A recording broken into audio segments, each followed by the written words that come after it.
ginawa ni Kat kay Francesca. Viral ngayon. Halo-halong emosyon ang ginawa ni Catherine Bernardo sa nagpakilalang anak ni Francis M. na si Gail Francesca Reit. Ngunit ano nga bang ginawa ng aktresa si Catherine Bernardo para kay Gail? Ngunit ano naman kaya ang ginawa ngayon ni Kat kay Francesca? Sa isang viral video sa social media, nagpadala ng taos-pusong mensahe ang sikat na aktresa si Catherine Bernardo sa kanyang avid fan na si Gail Francesca Magalona, na kilala bilang anak ng yumaong Francis Magalona at Abigail Reit. Ang masasayang balita kay Catherine na itinuring siya ni Francesca bilang kanyang idolo.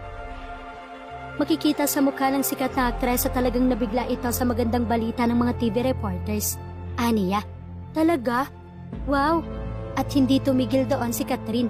Ipinaabot din ng aktresa sana balang araw ay magkita umano sila ni Francesca. Aniya, maybe someday,